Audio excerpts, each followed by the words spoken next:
چې یو طرف ته هغه خلک دي چې د نوي پاکستان جوړولو خبرې کړې وه، د مدینی ریاست جوړولو خبرې کړې وه،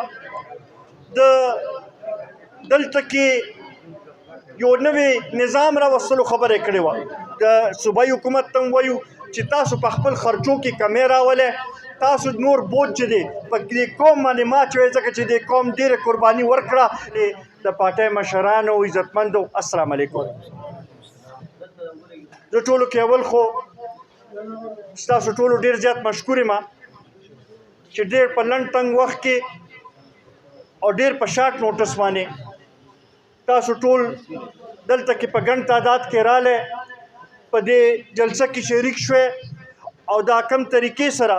چې تاسو زموږ استقبال هم وکړو، د کم د مینې اظهار هم وکړو،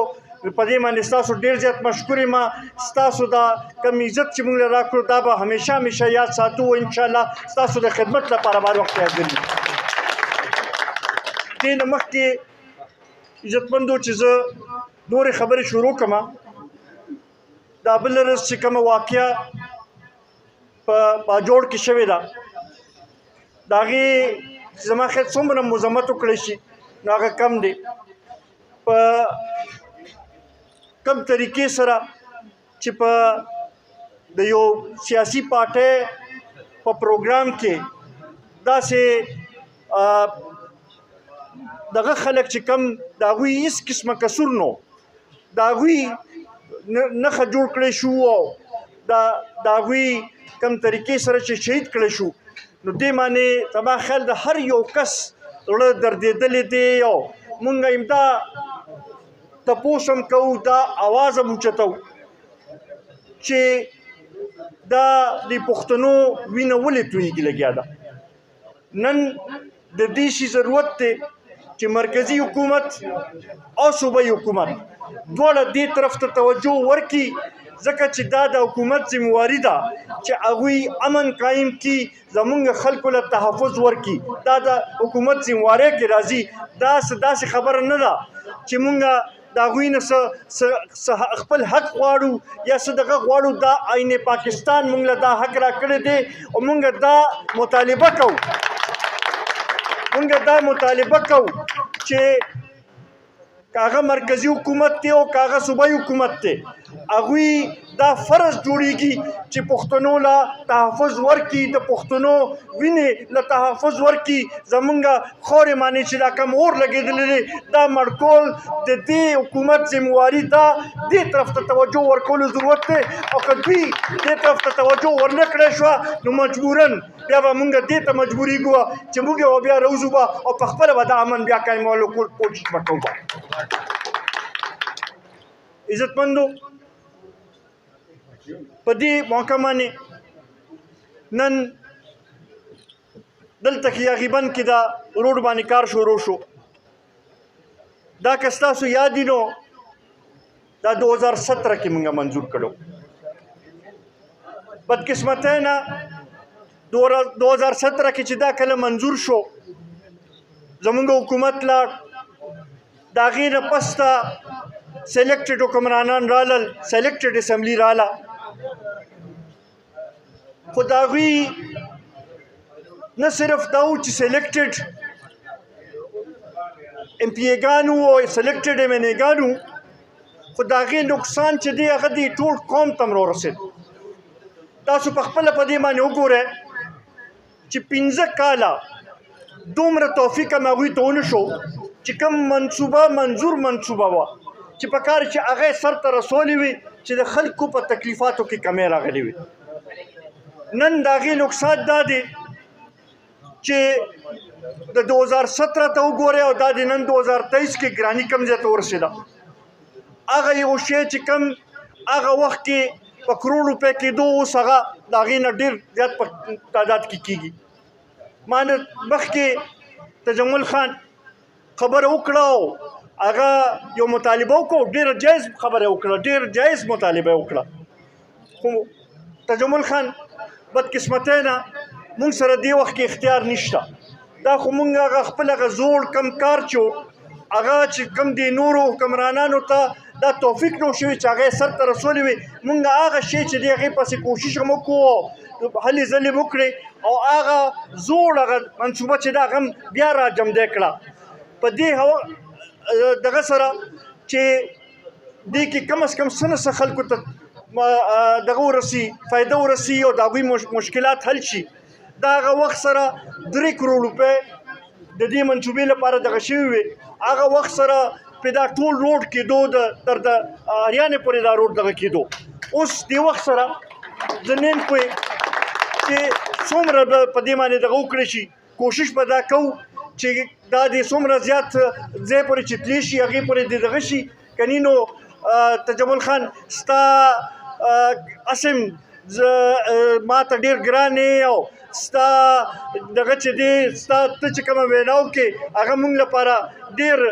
دغه خبرې نو انشاءالله دې لپاره به کوشش کوو او څه طریقه به ولر وباسو که اوس شي که ورپسې شي موږ به دا هر صورت کې دا خبره چې کومه تا واده ته ستا قوم سره شوې وه دا به انشاءالله سرته رسولو کوشش به کوو په دې کې په خپله تاسو وګورئ ورونو چې یو طرف ته هغه خلک دي چې د نوي پاکستان جوړولو خبرې کړې وه د مدینی ریاست جوړولو خبرې کړې وه دلته کې یو نوی نظام راوستلو خبرې کړې وه زه ستاسو په وساطت د هغوی خلکو نه دا تپوس کوم چې آیا د دې خلکو تاسو سره حق نه یو منصوبه منظور شوې وه پکار چې تاسو دا سرته رسولې وې موږ په دې باندې هم خفه نه وو چې که تاسو په خپل بورډ هم لګولی وې ټیک ته خو دې خلکو ته پته وه چې دا چا وله دغه کړو خو کم از کم دا توفیق خو به هم کړو چې د خلکو دا مسله م هغه وخت سره حل کړې وي نن ستاسو په وساطت زه هغې ټولو خلکو نه تپوس کوم چې دا د دې خلکو څه قصور دی او څه دغه دی د دې ولې تاسو سره څه حق هغې وخت کې نه جوړېدو دا دغه مدینې ریاست دی چې هغې کې صرف په دې دغه باندې چې یاره د هغې منظوري سکندر ورکړې ده یا قومي وطن پارټي ورکړې ده نو موږ په دې باندې کار نه کوو په دې باندې عمل نه کوو د هغې د وجې نه دومره دې کلي ته نقصان راورسېد د دې خلکو ته نقصان راورسېد تاسو ته پکار دی چې دې باندې سوچ کړی وي نن ستاسو په وساطت د کلي ټول علاقې د ټول خلکو ته امداد درخواست کوو چې په دې شي باندې سوچ وکړئ چې که دوی واقعي ستاسو خیرخوا وې دوی واقعي دا غوښتلې چې ستاسو مسایل حل کولې نو پکار چې دا څیزونه چې کوم مخکې نه منظور دا یې مخکې سرته رسولې وي بیا به یې نورې منصوبې راوړې وي موږ به هم ویلي چې بالکل آفرین شه په تاسو باندې شه چې تاسو دا لوی دلته کې ترقیاتي کار هم وکړو خو نن بدقسمتۍ نه 15 کاله وروستو زموږ دا علاقه لاړه او د دې خلکو دا مشکلاتو کې نور هم اضافه وشوه دا کم از کم موږ تاسو ته تسلي راکوو چې د قومي وطن پارټۍ که کله مو ته موقع میلو شوه موږ به بلا تفریق د هر چا خدمت به کوو به که هغه د قومي وطن پارټۍ ملګري وي د هغه به هم خدمت کوو که د نورو پارټو سره تعلق ساتي د هغه به هم خدمت کوو ځکه چې دا په موږ باندې فرض جوړېږي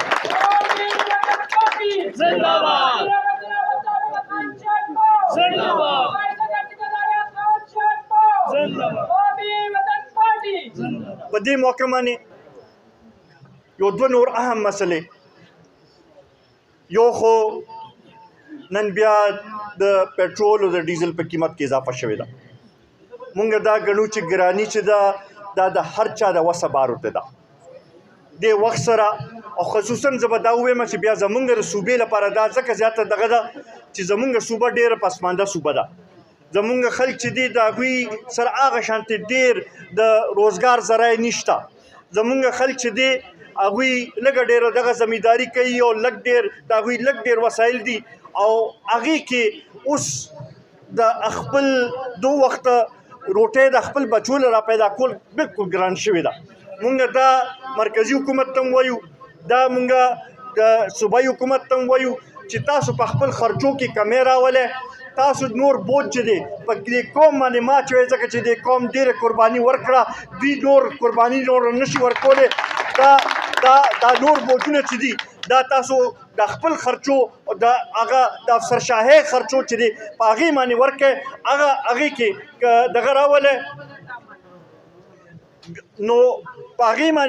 کې د کمې راولي البه دا مسایل به حل کېږي به دې طرف ته توجه ورکولو ضرورت دی. بیا سره دویم اهم مسله دې وخت سره چې ده هغه د لوډ شیډینګ ده. عجیبه خبره دا ده چې زمونږ صوبه د خپل ضرورت نه زیاته بجلی پیدا کوي، ارزانه بجلی پیدا کوي او ټولو کې زیات لوډ شیډینګ هم زمونږ صوبې کې کېږي 14 غنټې او 13 غنټې لوډ شیډینګ کېږي. داسې ده او که نه ده؟ بالکل. مونږ دا مطالبه کوو چې زمونږ چې کوم حق جوړېږي مونږ هغه غواړو، خو مونږ هغه صحیح غواړو او ټیک ټاک غواړو چې زمونږ خلکو ته د هغې فایده ورسي. دا دې معنې نور دغه نه کېږي چې د پنجاب کارخانو چلول لپاره د غټې خاریو کارخانو چلول لپاره د هغه ځای د خلکو لپاره خو چې دی د بجلی موجود وي، خو چې کومه صوبه بجلی پیدا کوي او ارزانه بجلی پیدا کوي دا هغه ځای غریبانانو لپاره په دې کې دغه نه دې ته موږ تیار نه یو. قومي وطن پارټۍ دې باندې خپل یو پروګرام هم جوړ کړی دی. زمونږ را روان منشور کې چې دی مونږ فوکس په دې د بجلی کرایسس باندې دی او انشاءالله مونږ سره داسې یو پروګرام دی چې دې کې به مونږ بجلی به چې دی ارزانه بجلی به خلکو ته رسو به او سره لوډ شیډینګ کې به هم کافي کمې به راځي وه او تاسو به وګورئ چې ډېر لوی فرق په هغې سره راځي به. انشاءالله دې طرف ته به مونږ توجه ورکوو به. دغې سره مونږ دا ګڼو چې مونږ سره داسې پروګرام شته چې په هغې سره مونږ د معاشي صورتحال چې دی دې نه هم دا قوم هم وباسلی شو او د بېروزګارۍ کې هم کمې راوستی شو. مونږ سره معدنیات شته چې دا معدنیاتو د دې په حوالې سره دلته کې کارخانې ولګي نو د هغې کې به خلکو ته روزګار به میلو شي او د دې مسایل به حل شي او د خلکو ژوند به چې دی هغه به بهتر شي. مونږ دغې باندې به توجه ورکوو به. قومي وطن پارټۍ چې دی قومي وطن پارټۍ همیشه چې کله مو ته موقع میلو شوې ده که هغه لږ ساعت له ده او که هغه ډېر له ده کوشش یې دا کړی دی چې غریبانانو ته چې دی ریلیف رسولی دی د هغوی مسایل یې حل کړي دي د قوم چې دی د هغې خدمت یې کړی دی. مونږ تاسو سره امدا لوس کوو امدا واده تاسو سره کوو چې انشاءالله که تاسو په مونږ باندې یو ځل بیا اعتماد وکړو، که تاسو یو ځل بیا ډیوه هم کامیابه کړه، که تاسو دلته نه دا ډیوه بله کړه نو انشاءالله د هغې د ډیوې په رڼا د وجې نه دلته نه به د بېروزګارۍ د ګرانۍ دا تورې تیرې چې دي دا به لرې کېږي به او انشاءالله دا علاقه به د ترقۍ په لار به روانېږي به.